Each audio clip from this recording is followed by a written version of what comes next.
Okay بڑی سفیان نے اس کے کندھے پر ہاتھ رکھا اور اس کے جاتے ہی واما کو اس کے ساتھ ایک ہی روم میں رہنے کی فکر لگ گئی تھی۔ زراعت ان کو دروازے تک چھوڑ کر آ کے بیڈ پر ایسے نیم دراز ہوا جیسے اکیلا ہو۔ واما کھڑی انگلیاں چٹکا رہی تھی۔ سنیں سنائیں، وہ جو آنکھیں موندے آنکھوں پر ہاتھ رکھے تھا اسی کے انداز میں بولا تھا، اور پھر اس کا اس طرح کا انداز، کیا ہم اس کمرے میں اکیلے رہیں گے؟ کوئی بات نہ بن پڑی تو واما نے انتہائی احمقانہ سوال کیا۔ کم سے کم زراعت کو یہی لگا، اور آنکھوں سے وہ ہاتھ ہٹاتے ہوئے اس کے پچھلے کتنے دنوں سے ہم رات میں ایک ہی روم شیئر کر رہے ہیں، تو کیا آج پھر کیا پرابلم، جبکہ اب تو ہمارے درمیان کوئی رشتہ بھی ہے۔ اس نے اٹھ کر بیٹھتے ہوئے اپنی نظروں اس پر جمایا۔ اوپر ایک تو اس بندے کی آنکھیں بس دلی میں سوچ کر رہ گئی تھی، یہاں کہاں لیٹیں گے؟ اس کی بات پر زراعت کے چہرے پر بے ساختہ مسکراہٹ نمودار ہوئی۔ یعنی آپ کو ٹینشن یہ ہے کہ یہاں صوفہ نہیں ہے؟ اور اس کے ہنوز بیڈ کے پاس کھڑے دیکھ کر اس کے قریب گیا۔ چلے میں نیچے سو جاتا ہوں، اس نے حل بتایا، اور کرسی پر پڑا ایک شوپر اٹھایا جس میں اس کا ٹراؤزر اور شرٹ تھا۔ اسے چینج کرنے کی غرض سے نکال لی۔ نہیں اب آپ نے محسن کو میں نیچے سونے تو نہیں دے سکتی، یعنی اگر میں صرف شوہر ہوتا تو سو جاتا۔ اس نے مسکراہٹ دباتے ہوئے نہیں یہ نہیں کہہ رہی۔ وہ کنفیوز ہوگی۔ مطلب آپ اوپر سو جائیں، میں نیچے سو جاتی ہوں۔ اس کو اس بات کی ٹینشن ہو رہی تھی۔ اس نے اپنی طرف ایک اور حل نکالا جسے زراعت نے تو بالکل نہیں ماننا تھا۔ اور آپ کو کس بات کا ڈر ہے؟ اپنے کپڑے بازو پر ڈالے ہوئے ایک مرتبہ پھر سے اس کی جانب آیا اور سینے پر ہاتھ باندھ کر گہری نظریں اس کے چہرے پر ٹکا کر بولا، نہیں تو ڈر تو نہیں ہے۔ اس نے زور و شور سے اس کی بات کی نفی کی، تو پھر آپ کو کوئی ڈر نہیں تو نیچے سوئیں، یا پھر میرے ساتھ اوپر کیا پرابلم ہے؟ بیڈ کافی بڑا ہے، ہم آرام سے لیٹ جائیں گے۔ میں ابھی بھی صرف محافظ ہی ہوں آپ کا، اور کسی بات کی ٹینشن مت لیں۔ یہ اس کی اب تک فہمہ کے ساتھ سب سے زیادہ طویل گفتگو تھی۔ وہ جو بات جھجک کے باعث کہہ نہیں پا رہی تھی وہ سمجھ گیا تھا، اور اسے اب سمجھ۔ اپنی بات ختم کرتے ساتھ ہی وہ مڑ کر واش روم میں چینج کرنے کے لیے کے ارادے سے چلا گیا۔ فہمہ نے سکھ کا سانس لیا۔ بھابھی نے آپ کے لیے ایک سوٹ اس شاپر میں رکھا ہے، چینج کرنا چاہیں تو کر لیں۔ فہمہ نے سر ہلا کر شاپر کا جائزہ لیا، شکر کرتی کپڑے لے کر اندر چلی گئی، ساتھ ہی ساتھ کچھ ٹائپ بھی کر رہا تھا، اور بیڈ کے دائیں جانب لیٹا ہوا تھا۔ فہمہ بہت عجیب لگ رہا تھا اس کے بائیں جانب لیٹنا۔ زراعت نے موبائل سے نظر اٹھا کر اسے دیکھا۔ آج رات آپ نے واش روم کی پہرہ داری کرنی ہے کیا؟ اس نے شرمندہ کرنے کا کوئی موقع نہیں چھوڑا تھا۔ زراعت نے ابھی اسے اپنی فیلنگ چھپانے کا ارادہ کیا تھا۔ وہ فی الحال کوئی ڈیڈیکیشن سے یہ مشن کرنا چاہتا تھا۔ ابھی وہ فہمہ سے کوئی جذباتی وابستگی کا اظہار نہیں کرنا چاہتا تھا، اور کہیں محرم نساء کو کسی قسم کا شک نہ ہو جائے۔ جب وہ چینج کر کے باہر آئی تو سامنے نظر پڑی، تو ساتھ ہی ساتھ وہ کچھ ٹائپ کر رہا تھا اور بیڈ کے دائیں جانب لیٹا ہوا۔ فہمہ کو بہت عجیب لگ رہا تھا کہ اس کے بائیں جانب جا کر لیٹنا۔ زراعت نے موبائل سے نظر اٹھا کر اسے دیکھا۔ آج رات آپ نے واش روم کی پہرہ داری کرنے گئے ہیں کیا؟ اور اس نے شاپر سے کپڑے نکال کر آہستہ سے چلتی بیڈ کی جانب میں۔ اس وقت وہ وائٹ اور فروڈی لان کی پرنٹڈ شرٹ اور ٹراؤزر میں ہم رنگ دوپٹہ لیے ہوئے تھے۔ بیڈ پر بیٹھ کر اس نے تکیہ اٹھایا اور بیڈ کے پانتی کی جانب رکھا تھا۔ اس نے قبلہ رخ تھی، اور زراعت کی آواز پر اسے تکیہ واپس زراعت کے پاس رکھ جھجکتے ہوئے وہ لیٹ گئی، جبکہ دل کی حالت عجیب تھی۔ زراعت کی جانب اس کی پشت تھی، اور آج وہ ذہنی طور پر اتنی ریلیکس تھی کہ چند ہی لمحوں میں سو گئی، جبکہ زراعت کو اپنے جذبات سے بند باندھنا بہت مشکل لگ رہا تھا۔ نیند میں فہمہ نے کروٹ زراعت کی جانب لی، جو ابھی بھی بیڈ کی پشت سے ٹیک لگائے کوئی ای میل پڑھ رہا تھا۔ ادھر اس کی نظر ہوتے ہوئے وجود پر پڑی محبوب پاس بھی اور محرم بھی، تو اس پر قابو پانا کتنا مشکل ہوتا ہے، یہ آج زراعت کو معلوم ہوا تھا۔ اوپر سے ای ڈی شرین کی آواز نے رہی سی کسر بھی پوری کر دی تھی، اور اس کی جانب you look so wonderful, your dress have your hair look hate the way it falls on the side of your neck down your shoulders and back should this be the last thing I want to it's enough for me cause all that you are it's all that I will need I am so in love so in love so in love so in love so in love I want to you۔ اس نے اب کی بار اس کی جانب رخ موڑا تھا، جس سے کس خوبصورت بال اور اس کی گردن پر لپٹے تھے اور کچھ تکیے پر بکھرے تھے۔ وہ اتنی خوبصورت لگ رہی تھی کہ زراعت کی دھڑکنیں اسے اس حسین چہرے کو چھونے پر اکسا رہی تھی، اور اس نے ہاتھ بڑھا کر اس کے چہرے سے بالوں کی لٹیں ہٹائیں، اور اس سے پہلے کہ وہ مزید یکدم اپنی جگہ سے اٹھا اور کھڑکی میں جا کر کھڑا ہوا۔ ابھی اسے کھڑے ہوئے زیادہ دیر نہیں ہوئی تھی کہ سفیان کی کالج، جس کو تھوڑی دیر پہلے اس نے صرف ایک رپورٹ میل کی تھی، ہیلو اوکے کام کے بارے میں جنونی انسان، تجھے آج رات بھی کام کی پڑی ہوئی ہے؟ وہ اس کی جانب متوجہ ہوا تھا۔ اس کے ہیلو کے جواب میں سفیان نے جھنجھلاہٹ کا بھرپور لہجہ اس کے مسکرانے پر مجبور کر دیا۔ سیفی بیٹا، آج میری ویڈنگ نائٹ نہیں ہے، میرے خیال میں ابھی کچھ دیر پہلے ہی تیرا نکاح ہوا ہے، مگر فی الحال یہ نکاح صرف نکاح ہے، اور یہ وقت کی ضرورت تھا، اس کے آگے کچھ بھی نہیں، اور تم فکر نہ ہو، میں نے کبھی اسے میں نے اسے کسی بھی رشتے میں اسے نہیں بدلنا، کیونکہ یہ میں نے کسی کے حق میں بہتر نہیں، جب تک یہ قصہ ختم نہیں ہو جاتا۔ اب کی بار سنجیدگی سے زراعت نے سفیان کو اپنا لایا معاملہ بتایا۔ مطلب ابھی تجھے سوچا تھا صبح تیرا اجلا ہوا چہرہ دیکھ کر تیری خوب عزت افزائی کروں گا۔ اس کی دکھ بھری آواز پر وہ بمشکل اپنا کہہ کر روک پایا تھا، میری جان، میں روز صبح دھو کر اجلے چہرے کے ساتھ ہی آپ ہی جاتا ہوں۔ اس نے سفیان کو چڑھایا تھا، یہ جان وان اب کسی اور کو کہہ دو۔ ابھی اس نے جان کہا اور اس نے وہیں بے ہوش ہو جانا تھا۔ زراعت ہلکا سا رخ موڑ کر رسوئی بھی فہمہ کو دیکھا تھا۔ ہائے ہائے، تیرے منہ سے یہ مجنوں والی باتیں سن کر میرے دل میں ٹھنڈک پڑی ہے۔ اب تو فون بند کر، اس سے پہلے کہ بھابھی اٹھ کر تجھے ٹھنڈا کر دے۔ زراعت نے اس کا دھیان ہوش سے ہٹانا چاہتا، بیٹا وہ دن دور نہیں جب میری بھابھی تجھے ٹھنڈا کرے گی، سفیان نے دھمکی دی تھی۔ Okay dear, enjoy your lonely wedding night. Sufiyan کے دل جلانے والے جملے نے ایک مرتبہ پھر اسے ہنسنے پر مجبور کر دیا۔ بک بک بنا کر اس نے ہنستے ہوئے موبائل بند کر دیا تھا۔ لائٹ بند کی اور بیڈ پر واپس آ کر فہمہ پر ایک نگاہ ڈالے بنا آنکھوں پر بازو رکھ کر سونے کی کوشش کرنے لگا، اور کتنی مضبوط اعصاب کا مالک تھا۔ راج خود پر یہ جان کر حیران تھا کہ وہ کنویں کے پاس آ کر بھی پیاسا تھا، اور اسے اس قدر اپنے محبوب کے پاس ہوتے ہوئے بھی اسے ٹچ نہیں کر سکتا تھا۔ اگلے دن صبح جب وہ اٹھی تو اس کا پاؤں زراعت کی ٹانگ پر دھرا تھا۔ اس نے بے اختیاری زراعت کی جانب دیکھا جو اس کے پاس نیم دراز اخبار پڑھنے میں مگن تھا۔ فہمہ نے شرمندہ ہوتے اپنے پاؤں ہٹا کر بال سمیٹے اور تیزی سے واش روم کی جانب بڑھی، اور زراعت زیر لب مسکرایا۔ جیسے ہی وہ واش روم سے نکلی، زراعت کرسیوں پر بیٹھا ہوا تھا۔ اس نے اسے نوٹس کرتے ہوئے اس کی جانب دیکھا تھا۔ سامنے ٹیبل پر ناشتے کی چیزیں دھری تھی اور اس کا ویٹ کر رہا تھا۔ آئیں، اسے باہر نکلتے دیکھ کر زراعت نے اپنے سامنے پڑی کرسی کی جانب اشارہ کیا، اور اس کے بیٹھتے ہی زراعت نے ایک ایک اور سلائس اس کی پلیٹ میں ڈالے اور کھانے کا اشارہ کیا۔ خود بھی وہ بریڈ پر جیم لگا کر اس کی جانب دیکھتے ہوئے کھانے۔ ایک عورت کی موجودگی میں چائے بنانا ایک مرد کو زیب نہیں دیتا۔ اس کے جتاتے ہی فہمہ نے گھڑوں پانی پڑا اور اس نے جلدی سے کپ سیدھے کر کے اس میں چائے ڈالی۔ شوگر، وہ سر جھکائے سب کام کر رہی تھی، پھر بھی جانتی تھی کہ اس کی گہری نگاہوں کا مرکز ہے۔ 1 ٹی اسپون، اس کے کہتے ہی فہمہ نے چینی ہلا کر کپ اس کے سامنے رکھا تھا۔ تھینکس، چائے پیتے ہی ساتھ ہی اسی کے لیے واپس کے لیے نکلا۔ وہ سر جھکائے اس کے پیچھے چل رہی تھی، اب تک اپنی حرکتوں پر شرمندہ ہو رہی تھی، اسے پتہ ہی نہیں چلا۔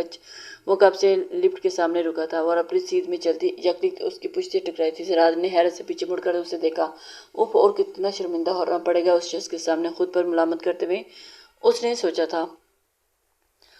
اسے اس بات کی حیرانگی تھی کہ وہ اس کا سوری سر اٹھا کر بیچارہ کی سکھا، بہکنا تو مجھے چاہیے جو اس کے آپ کے اڑے ہوئے ہیں، حواس آپ کے اڑے ہوئے ہیں، اور جی اس کی زبانی بات پر حیرت سے اس نے زراعت کو دیکھا تھا۔ کچھ نہیں کہتے ساتھ ہی وہ اس کا ہاتھ پکڑے لفٹ کے اندر داخل ہوا۔ جیسے ہی گاڑی فہمہ مہر النساء کے گھر کے پاس، فہمہ نے اترنے سے پہلے ہی اس کی جانب دیکھا۔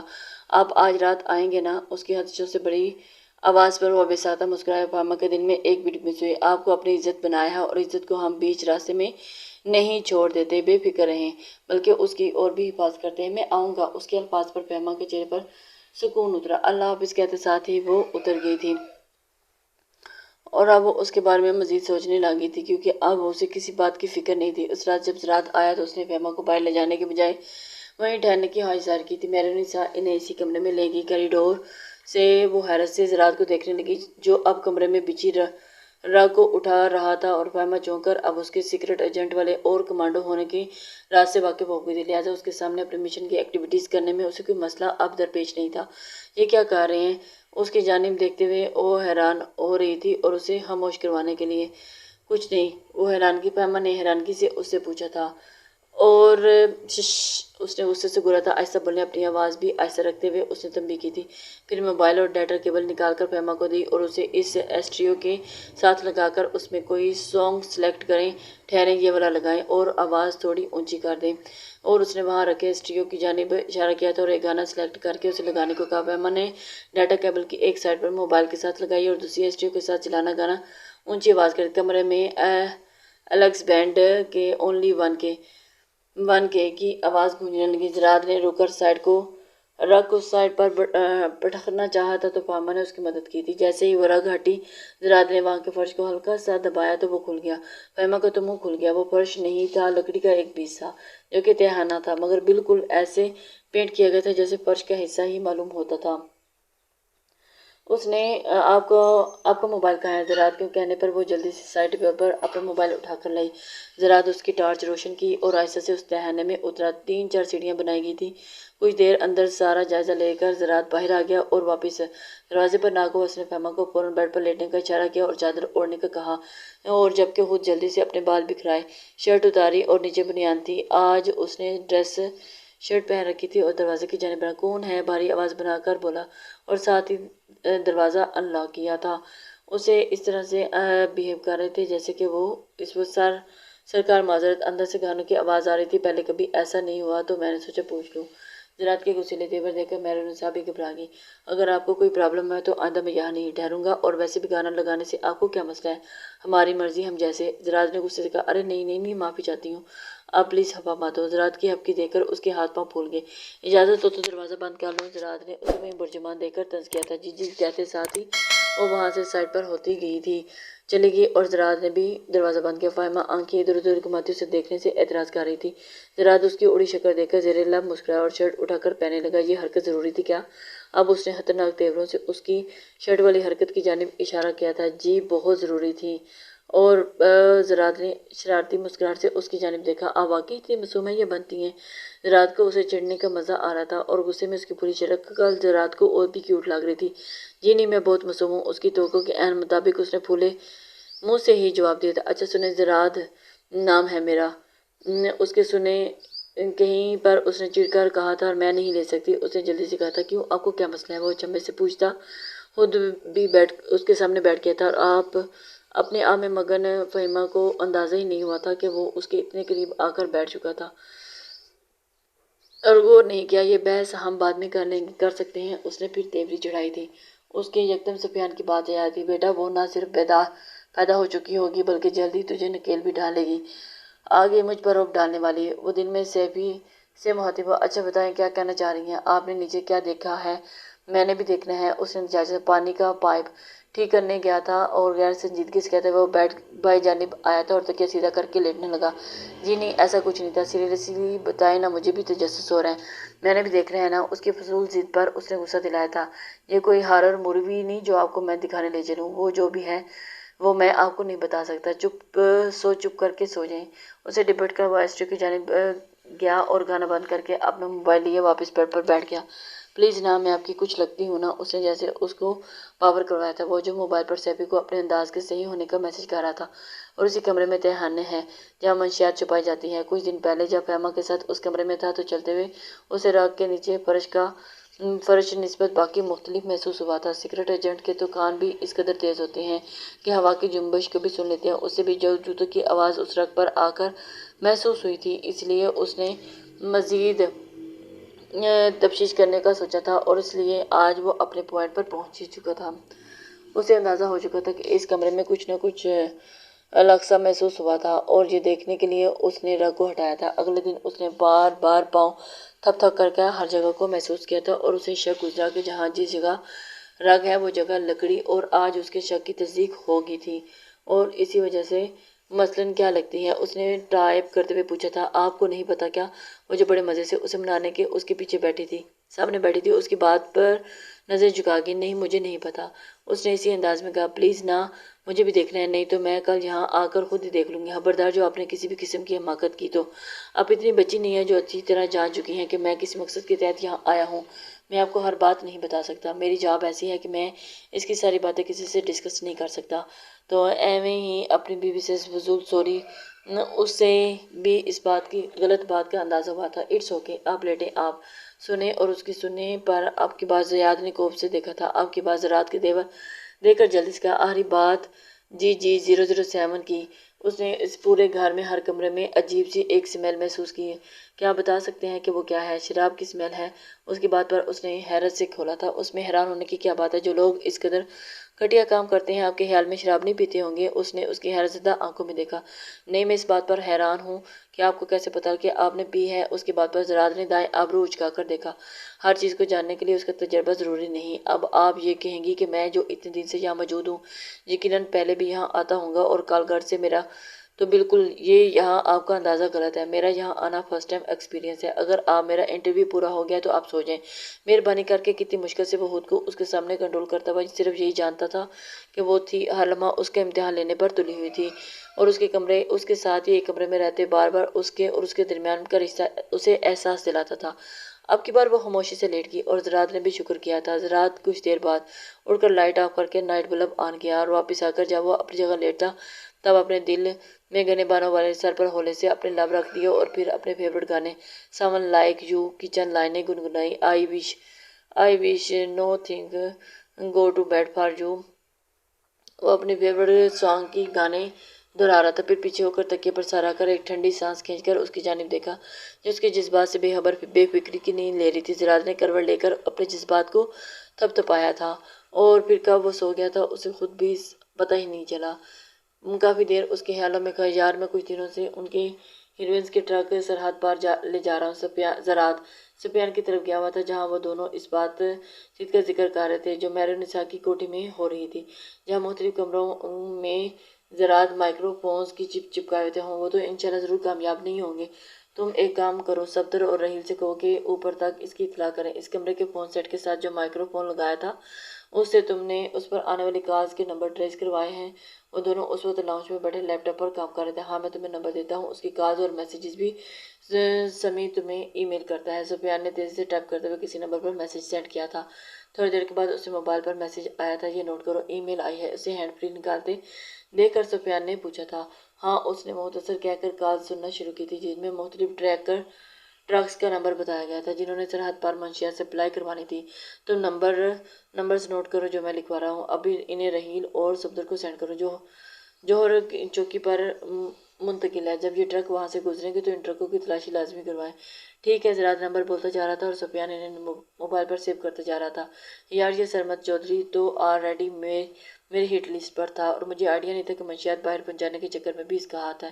جس میں سرمد چودھری کی آواز سنتے ہی زراعت نے اسے پہچان لیا تھا۔ زراعت نے اس کا یہ نمبر اپنے موبائل میں سیو کر لیا تھا۔ یار یہ وہی ہے نا جو پہلے ایک مرتبہ کراچی ہونے والی دہشت گردی کے ایک کیس میں پکڑ گئے تھے اور کچھ عرصہ کے بعد باہر آیا۔ سفیان نے اس کا ایک کیس یاد آیا۔ بالکل یہ وہی ہے، مگر اس مرتبہ یہ بچے گا نہیں، زندہ یا مردہ کسی بھی صورت میں اسے پکڑنا ہے۔ تم اس کے نمبر سے اس کا ایریا ٹریس کرو۔ مجھے شک ہے کہ یہ لڑکیاں اسمگل کرنے والے کیس میں بھی کے پیچھے بھی یہی ہے۔ زراعت نے کچھ سوچتے ہوئے سفیان سے کہا تھا اور اس کے سامنے والے صوفے پر بیٹھتے ہوئے بولی اور اس کی بات پر ایک خوبصورت مسکراہٹ اس کے ہونٹوں پر ٹھہری تھی۔ تم جیو 1000 سال بھابی۔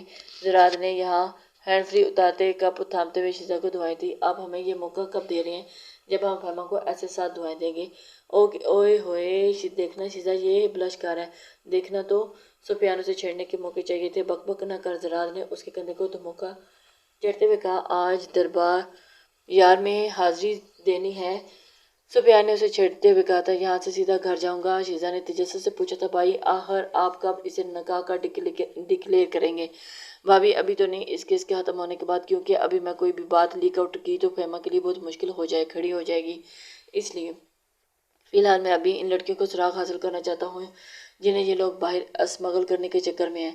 منشیات کا اڈا تو پتہ چل گیا ہے، اس جگہ کا بھی ابھی تک پتہ نہیں چلا، اس نے سنجیدگی سے جواب دیا تھا، اور فی الحال تو ابھی ان لڑکیوں کو سیو کرنا ہے۔ رات میں وہ بیٹھا بھی رپورٹ فائنل کر رہا تھا کہ موبائل پر واٹس ایپ میسیج بلنک ہوا۔ اس نے چیک کیا تو فہمہ کا میسیج تھا۔ اس نے اس وقت دیکھا تو رات کے 2 بج چکے تھے۔ سفیان کے گھر سے واپس آ کر اتنا مصروف ہو گیا تھا کہ فہمہ کو بتانے کا ٹائم نہیں ملا۔ رپورٹ تقریباً بن چکی تھی، وہ بھی ریلیکس ہو کر اس کا میسیج پڑھ رہا تھا۔ السلام علیکم، آج آپ نے نہیں آنا کیا؟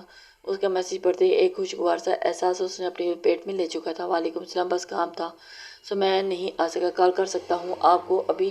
اس نے اس کی السلام علیکم زراعت کی گمبھیر آواز سنتے فہمہ کی دھڑکنیں بے ترتیب ہوئی۔ دونوں ایک دوسرے پر اپنے دل کی حالت اشکار نہیں کرنا چاہتے تھے، ایک فرض کی ادائیگی کے باعث سے اور دوسرا احسان کے ذریعے سے۔ وعلیکم السلام، آپ نے بتایا ہی نہیں کہ آپ نے نہیں آنا آج؟ سوری ڈیئرز، بس کچھ مصروفیات تھی جس کی وجہ سے نہیں آیا، کام میں بزی تھا سو آپ کو میسیج نہیں کر سکا۔ آپ بتائیں سب ٹھیک ہے نا؟ وہ اس کی گمبھیر آواز سنتے ہی، کوئی ٹینشن کی بات تو نہیں ہے نا آپ کی طرف؟ اس کے پوچھنے پر اس کا دل کیا کہے، ٹینشن ہی ٹینشن ہے، تمہارے ساتھ مجھے یہ جہنم بھی جنت لگتی ہے، اور جب تم نہیں ہوتے تو بے صاحبانی کا گہرا احساس ہوتا ہے، تمہارے وجود کے احساس سے جو تحفظ ملتا ہے، تمہاری غیر موجودگی میں غیر تحفظ محفوظ ہونے لگتا ہے، مگر وہ صرف سب سوچ سکی تھی ٹھیک ہے سب آپ کیا کر رہے تھے؟ آہستہ سے اس نے پوچھا۔ ایک رپورٹ تیار کر رہا تھا، بس اسی میں ٹائم کا پتہ نہیں چلا۔ رپورٹ کو ای میل میں اٹیچ کرتے اس نے سینڈنگ کا بٹن دبایا اور پھر لیپ ٹاپ سائڈ پر رکھتے ہوئے میں فون رکھتی ہوں، آپ اپنا کام کر لیں، اس نے شرمندگی سے جلدی کہا۔ ہولڈ آن، جذباتی لڑکی سن تو لے، میرا کام ختم ہو چکا ہے تبھی آپ کو کال کی ہے۔ اس نے مسکراتے ہوئے اوہ اچھا، اتنا کہہ کر وہ خاموش ہو گئی۔ اتنی تو فرینکنس تھی، نہیں لمبی باتیں کرنے کے لیے کرتے ہیں، وہ دونوں کو سمجھ نہیں آ رہی تھی کہ کیا کہیں، اور پھر وہ احساسا ان میں اب بے تکلفی ہو رہی تھی۔ آپ اتنی دیر تک جاگ رہی تھی؟ آج رات نے خاموشی توڑ دی تھی، بس آپ کا ویٹ کر رہی تھی، پھر نیند نہیں آئی تو سوچا آپ کو میسج کر کے پوچھ لو، آپ کی فکر ہو رہی تھی، اس نے سادگی سے بتایا، یہ جانے بغیر کہ اس کے ساتھ لہجے نے کسی کے دل میں ہلچل مچا دی تھی۔ Thanks for concern. زراعت نے اس کے جواب کا انتظار کیا، مگر دوسری جانب طویل ہوتی خاموشی اسے تشویش میں مبتلا کیا۔ فہمہ آر یو دیئر؟ اس کے پوچھنے پر صرف ہوں کی آواز سنائی دی۔ کیا بات ہے، آپ بات کیوں نہیں کر رہے؟ نیند آ رہی ہے کیا؟ اس کے پوچھنے پر دوسری جانب سسکے کی آواز۔ اور جے آپ رو کیوں رہی ہیں؟ اس نے جھنجھلاہٹ سے کہا، آپ کے بغیر مجھے بہت ڈر لگ رہا ہے یہاں۔ اس کی روتی ہوئی آواز میں نکلتے آواز کتنی دیر زراعت کو سن کر دیا تھا۔ ہنی ایسے نہیں کرتے، میں کل مسٹ آؤں گا، ایسے مت رہیں، زراعت نے بے بسی سے کہا تھا۔ کچھ دیر لگی اسے سمجھنے میں۔ نہیں میں یہ نہیں کہہ رہی، بس پتہ نہیں کیوں آپ پاس ہوتے ہیں تو سب ٹھیک لگتا ہے، مگر ابھی نہیں۔ کیا ہو رہا ہے؟ اف میں پتہ نہیں کیا بول رہی ہوں، آئی ایم سوری میں آپ کو پریشان کر دیا۔ مجھے سمجھنا چاہیے کہ آپ یہاں کس مقصد سے آئے تھے اور مجھے بار آپ کو لے کے لیے ڈسٹرب نہیں کرنا چاہیے۔ سوری، وہ پتہ نہیں کیا بولے جا رہی تھی۔ زراعت اس کی بات سن کر بہت پریشان ہو چکا تھا۔ زراعت نہیں چاہتا تھا کہ وہ کسی بھی پل اس کے لیے پریشان ہونا بنتا بھی تھا، کیونکہ اب وہ اس کی عزت تھی اور اس کے لیے اپنے بے تکلف ہونے پر وہ شاید وہ شرمندہ ہو رہی تھی، یا پھر کوئی اور احساس تھا جو زراعت تک پہنچانا نہیں چاہتی تھی، مگر اس کی بے ترتیب باتیں پہنچا گئی تھی۔ بولتے اس نے خود ہی فون بند کر دیا۔ اوف، یہ میں کیا کر رہی ہوں؟ کیوں ایک بندے کے احساس کو کچھ اور سمجھ رہی ہوں؟ وہ کیوں مجھ جیسی لڑکی سے محبت کرے گا؟ فہمہ اپنی حماقت پر سر پکڑے بیٹھی تھی۔ زراعت کی آواز سنتے ہی وہ خود سے بے اختیار کھو بیٹھی تھی۔ اسے فون بند کیے زیادہ دیر نہیں ہوئی تھی کہ زراعت کی پھر سے کال آئی۔ کیا کروں؟ اب اسے گھبراہٹ چھڑی۔ اس نے دھڑکتے دل کے ساتھ فون بند کیوں کیا آپ نے؟ زراعت کی سنجیدگی آواز اس کے کانوں سے ٹکرائی۔ مجھے لگا کہ آپ کا ٹائم ویسٹ کر رہی ہوں، اس نے جھجکتے ہوئے کہا تھا۔ میں نے آپ کو ایسا کچھ کہا؟ آپ نے الٹا سوال نہیں کیا، اور پھر اس کی اس طرح کی حرکت کیوں؟ فون بند کیا تھا تو پھر فہمہ، جو لوگ رشتوں میں خود سے محفوظے گھڑ لیتے ہیں نا، وہ ہمیشہ نقصان اٹھاتے ہیں، اور آپ نے کبھی بھی مجھے ڈسٹرب نہیں کیا۔ اگر آپ کا ساتھ میرے لیے ناگوار ہوتا تو میں کبھی بھی آپ سے نکاح نہ کرتا۔ اللہ اور اس کے رسول کو گواہ بنا کر یہ ذمہ داری میں نے اٹھائی ہے۔ آپ کو پتہ ہے آپ کے خیال میں یہاں سے نکالنے کے بعد میں آپ کو چھوڑ دوں گا تو یہ انتہائی غلط خیال ہے آپ کا۔ آپ میری منکوح ہیں، انشاءاللہ بیوی بھی آپ بنیں گی، اور ہر طرح کے حشر سے آپ کے دل سے نکال دیں گے، اور اس کی پریشان حالت اور خدشوں سے زراعت نے باور کروایا کہ وہ اسے اپنے رشتے میں رکھے گا۔ میرا نہیں خیال کہ اس سے زیادہ واضح فی الحال مجھے کچھ کہنے کی ضرورت ہے۔ یہ نکاح میری اپنی امپائر ہوا تھا، اور پھر میں نے ہی بھابھی سے کہا تھا کہ سب سچویشن کریٹ کرنے کے لیے، اور ایسا کیوں کہا تھا وہ آپ کو میں کبھی روبرو بتاؤں گا۔ زراعت نے مبہم الفاظ سوچے تھے اور اسے روبرو کہا۔ مبہم الفاظ میں فہمہ کو احساس دلایا تھا کہ وہ اس کے لیے کبھی بھی اب کیوں خاموش ہے؟ پھر سے تو نہیں رو رہی؟ اس نے پھر سے اس کے خاموش ہونے پر فکر مندی سے پوچھا تھا۔ نہیں بس ویسے ہی۔ زراعت کا اتنا سا اظہار اس کے پاؤں ہاتھ پر لانے کے لیے کافی تھا۔ اس کا میٹھا فکروں میں گہرا لہجہ اس کی دھڑکنوں میں بڑھا گیا۔ اب تو ڈر نہیں لگ رہا؟ کہتی ہیں تو میں آ جاؤں؟ نہیں اب بہت ٹائم ہو چکا ہے، میں ٹھیک ہوں، اب ڈر نہیں لگ رہا۔ اس نے گھڑی پر ٹائم دیکھتے ہوئے کہا جو 2:30 بجا رہا تھا۔ گڈ، اب لائٹ آف کریں اور بیڈ پر لیٹیں، میں فون پر ہی ہوں اور آپ کے پاس ہی، آپ کو فکر کرنے کی ضرورت نہیں۔ نہیں میں فون بند کرتی ہوں، آپ بھی سو جائیں، صبح آفس جانا ہوگا آپ کی بار، فہمہ نے فکر مندی سے کہا تھا۔ جیسا آپ کو کہا ہے ویسا ہی کریں، اس نے ڈپتے ہوئے کہا۔ فہمہ نے خاموشی سے لائٹ آف کی اور بیڈ پر لیٹ گئی۔ دوسری جانب زراعت نے بھی یہی عمل دہرایا۔ میں لیٹ گئی ہوں اب، فہمہ کی آواز ابھری تھی۔ گڈ، میں بھی اب لیٹ گیا ہوں۔ ایک کام کرتے ہیں، میں آپ کو ویڈیو کال کرتا ہوں، بات کرتے ہیں، پھر جب آپ سو جائیں گی تو میں بھی سو جاؤں گا۔ فہمہ زراعت کی بات سن کر اسے زراعت پر بے حد پیار آیا تھا۔ اللہ نے کتنا اچھا انسان اس کی قسمت میں لکھا تھا۔ نہیں نا، پھر آپ ڈیئر، ہمیں دن رات کی گئی